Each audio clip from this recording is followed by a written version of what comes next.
یو عالم له یو کس راغی ورته وی مولي صاحب زوام چې د ګناه نه به څنګه بچ کېږم. پیر ذوالفقار صاحب دا متبرکاتهم العالیه خپل کتاب کې لیکلي دي.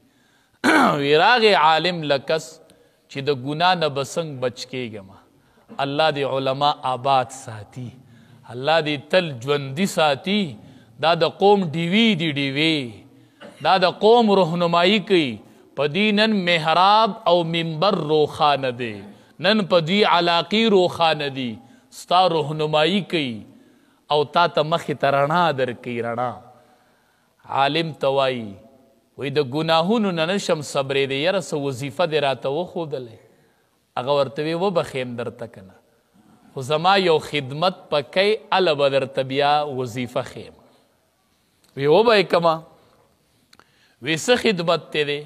وی د دې بازار نه اپله یو کس دی، زه به پیالۍ کې پی در کوم، دا پی به هغې کس له وړي او بیا چې ماله راشي جو زه به درته د ګناه نه د بچ کېدو راز وښیم.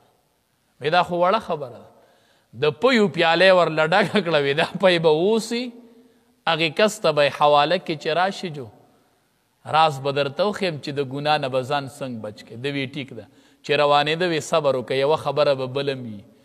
یو کس یې ورسره بل ملګری کو، وی کو ده دا پی توی کړل، په لاره باندې ډکه پیالۍ وه د پیو. وی که په لاره تې پی توی شو نو په ډک بازار کې به د خلکو په مخ کې یو دوه څپېړې ووایي. وی دا شرط په ورسره وي چې تویی به تم نه. وی ټیک ته. نو بل کس یې ورسره ملګری کو، هغه پی روغ ورسول، هغې کس له واپس راغی. د عالم ته وی یاره اوس راته د ګناه نه د بچ کېدو څه راز وښیه. د عالم ورته وی په بازار چې تېرېدلې څو زنانو ته دې وکتل؟ وی یوې ته مې نن نه دي کتلي. وی ولې دې نه دي کتلي؟ وی دې فکر کې ومه چې که دې بازار کې رانه پی توی شي او دې مې د خلکو په مخ کې دوه څپېړې وي او ټول بازار راته ګوري، نو د دې رسوایۍ نه یریدم، نو زنانو ته مې نه دي کتلي، پیو ته مې کتل.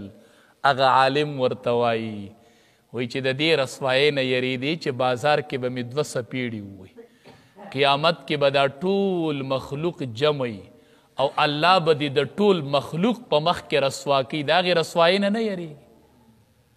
هغه وی پوه شوم بس د نن نه پخوا به ما نه ګناه نه کېږي. نن ته د خلقو د رسوایۍ نه یریږي چې دوه څپېړې به مې ووایي، او دا فکر نشته دی چې د ټولې دنیا خلق به ولاړ وي او هلته به مې ګناه